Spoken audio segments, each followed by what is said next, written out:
सड़क पर पानी भर जाता है और इसमें जो भी वाहन आता है, मोटरसाइकिल वाला, स्कूटर वाला या गाड़ी वाले, वे पानी में ना उनको ये पता चलता है कहाँ गड्ढा है कहाँ नहीं है, उसमें गिर जाते हैं।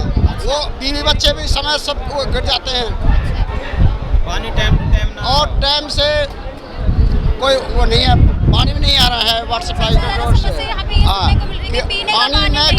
पानी में गंदगी मिट्टी आ रही है, पानी में मिट्टी आ रही है वाटर सप्लाई के में, पीने के में मिट्टी भी आ रही है। साफ सफाई कब से ये पानी की समस्या कब से है? कोई दिन से चल रही है।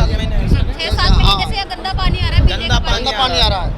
वो भी आवे ना टाइम से आ रहा है, गंदा भी टाइम पे नहीं आता, पीने का पानी टाइम पे वो भी नहीं आता। पानी की बहुत भारी समस्या है जी यहाँ। एक तो जो पानी जो आ रहा है उसमें जो कीड़े आ रहे हैं, उसमें गंदगी है। जो कुस्टा है जिसमें पानी स्टोर होता है उसमें गंदगी है। सबसे बड़ी जो समस्या है हमारे गांव की वो रास्तों की है, चाहे मेन फिरनी हो, चाहे मेन रोड हो, चाहे गांव के अंदर की गली हो। इतनी भारी समस्या है, पैदल चलना भी बड़ा मुश्किल है हमारे यहाँ पे। अभी तो ये सीएम साहब के दौरे की वजह से रोड को क्लियर करा दिया गया था, वरना यहाँ पे इतना पानी भर जाता है कि डेली किसी ना किसी के यहाँ पे हाथ पैर टूटना, किसी को चोट लगना, डेली की यहाँ पे वो बन चुकी है मेन रोड पे जहाँ से हम आए। तो आपके सरपंच आपकी समस्याएं नहीं सुनते? सरपंच साहब ने भी बोला कि आगे पहुँचा दी गई ये बात, सरपंच साहब ने बोला, लेकिन अभी उस पर कब होगा काम, कब होगा ये चीज़ का कोई पता नहीं। पलवल से जो सीधा गुड़गांव जाता है हाईवे, उस पे पानी भर जाता है तो आपने सरपंच साहब, आपने मुख्यमंत्री जी को चिट्ठी में लिख कर नहीं दिया ये सब? अब आपके सामने, मुख्यमंत्री जी के सामने जो भी कुछ हुआ है वो तो आपके सामने प्रत्यक्ष है। जैसे ही वो चीज़ आगे बढ़ने के लिए हुई वो सारा आपके सामने समापन हो गया। मतलब जो जरूरत की चीजें थी, लोगों की समस्याएं थी, वो समस्या नहीं सुनी गई। हमारी जो बेसिक जो हमारी जरूरतें थी, हमारी जो भी सुनवाई होनी थी उस पर हमारी पर कोई अमल नहीं किया गया, ना कोई सुनवाई हुई है। अब देखते हैं सीएम साहब से हमें यही भरोसा है कि हो सकता है अगर हमें उनको जो रिटर्न में दिया है उस पर वो क्या एक्शन लेते हैं। स्वास्थ्य सुविधाओं का हमारे बहुत बड़ा गांव है, हमारे इस पाल का, हमारे इस इलाके का सबसे बड़ा गांव दतीर है, पर इसमें स्वास्थ्य सुविधाओं का इतना अभाव है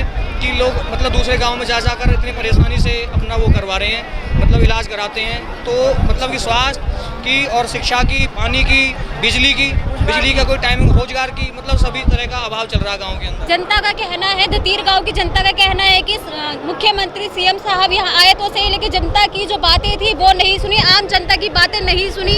फिर बस वही बातों पे ध्यान दिया जो उनके सरपंच ने, जो यहाँ के विधायक थे, उन्हीं की बातों पे ध्यान दिया। उसके अलावा जो आम जनता अपनी समस्याएं लेकर यहाँ आई थी, किसी की बात पे कोई गौर नहीं किया गया। मेरा नाम सौरभ है जी। मैं हरियाणा सरकार को शिक्षा और रोजगार के बारे में कुछ बताना चाहता हूँ। जैसे हरियाणा सरकार कहती है कि अभी सीएम साहब ने बोला कि हम गरीब बच्चों को जो सरकारी में पढ़ रहे हैं उनको प्राइवेट में करेंगे। उस योजना का नाम चिराग योजना बताया है। मैं प्राइवेट वो पहले ये फार्म हमारे 134 के तहत है, उनको बंद करके चिराग योजना बनाई है। इनमें सरकार का सीधा मुद्दा ये है कि जो सरकारी स्कूल है उनको प्राइवेट करना है, यानी जो बच्चे सरकारी में पढ़ेंगे नहीं तो सरकारी स्कूल बंद करने पड़ेंगे, जिससे कि चिराग योजना है। अब मैं अपने बच्चे का एडमिशन कराने के लिए प्राइवेट स्कूल में गया तो उन्होंने कहा कि ऐसी कोई स्कीम ही नहीं है। मेरा इसके बाद के लिए मैं प्रिंसिपल सर और बहुत सारे जो BLO साहब हैं उनके साथ भी गया था। उन्होंने कहा कि अब ये जो चिराग योजना है उसको बंद कर दिया गया है और उससे कोई बच्चों का एडमिशन नहीं हो रहा है। अभी तो परमानेंट, आगे होगा वो मैं कह नहीं सकता जी। मतलब ये जो योजनाएं निकाली गई है, आयुष्मान योजना हो गई, चिराग योजना, स्कूल योजना हो गई, ये सिर्फ दिखावटी योजनाएं हैं, इस पर कोई कार्य नहीं हो रहा है। गाँव के लोगों की ये भी शिकायत है। हाँ जी, मैं एक बात और कहना चाहता हूँ, क्योंकि सीएम साहब ने 75% निजी कंपनियों में गांव के लोकल वर्कर्स के लिए कहा गया है, बिल पास है, पर ऐसा कुछ है ही नहीं। जितना जो हमारा एरिया है ये इंडस्ट्री एरिया है, इसमें बहुत सारी कंपनियां हैं। यदि इसी में 75% नौकरियां हमारे लोकल्स को मिलें तो यहाँ पे बेरोजगारी की दर कम हो सकती है, रोजगार मिल सकता है। सरकार की तरफ से इसका कोई ध्यान नहीं है। हमारे यहाँ से जितने भी नौजवान भाई हैं उनको रोजगार नहीं मिल रहा है। जो बाहर से आ रहे हैं, यानी कोई अलग स्टेट से आ रहा है, उनको रोजगार मिल रहा है। मैं सरकार से यही चाहता हूँ कि हरियाणा सरकार 75% अपने लोकल वर्कर को निजी कंपनियों में नौकरी दे, जिससे रोजगार कम होगा और शिक्षा भी सुधरेगी धीरे धीरे। जो लोग मुख्यमंत्री जी के सामने बात आई तो उन्होंने ये बोला कि 16 लोगों को यहाँ पर नौकरियाँ दी गई हैं, सरकारी नौकरी। मैं बोलना चाहता हूँ उस पर सरकार अभी सीएम साहब बोल गए कि हरियाणा आपके गांव दतीर में 16 युवाओं को नौकरी मिली है। मैं आपको बताना चाहता हूँ उनमें से 9 भर्तियाँ तो हमारी आर्मी की हैं जो 2017 से बच्चे लगे हुए हैं। उनमें 4 बच्चे ऐसे हैं जो हरियाणा कौशल निगम के हैं, 1 बच्चा ऐसा जो परमानेंट लगा हुआ है बस। ऐसा कोई नहीं है कि ये देखो हरियाणा सरकार का कोई इसमें वो नहीं है। जो आर्मी की भर्ती है वो सेंटर की भर्ती है। कौशल निगम एक परमानेंट भर्तियाँ नहीं है, ये 1 साल के टेंडर पे लगाई गई हैं।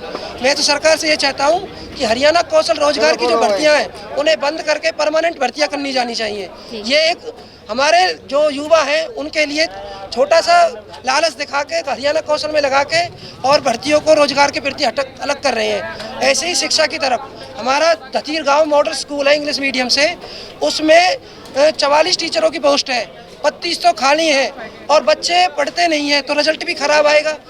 हरियाणा सरकार ये कहती है जब शिक्षा देंगे, शिक्षा पर 18% GST है जी आज जी।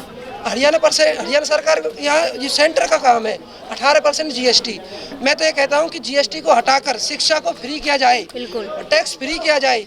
यदि शिक्षा रहेगी तो देश को विश्व गुरु बना जा सकते हैं जी हम। और मैं एक बात कहना चाहता हूँ, जितने भी हमारे स्कूल में है टीचर हैं, उन टीचर्स की कमियां हैं और CCTV कैमरे लगाकर उनको खामियों को निपटाकर देश को उज्जवल करना है तो शिक्षा और रोजगार पर ध्यान देना होगा। धन्यवाद जी। कहीं ना कहीं धतीर गांव के जो लोग हैं, यहाँ की जो आम जनता है, उन्हीं का यही कहना है कि यहाँ पर CM खट्टर साहब आए तो ज़रूर थे, लेकिन उन्हें आम जनता की बात को नहीं सुना। बस वही जो पंचायत, जो सरपंच ने बोल दिया, जो विधायक ने बोल दिया, उन्हीं की बातों पे गौर किया गया है। उसके अलावा जो लोग यहाँ पे आम मुद्दे लेकर आए थे, आम बातें लेकर आए थे, अपनी परेशानियाँ लेकर आए थे, किसी की बात पे कोई गौर नहीं किया गया है।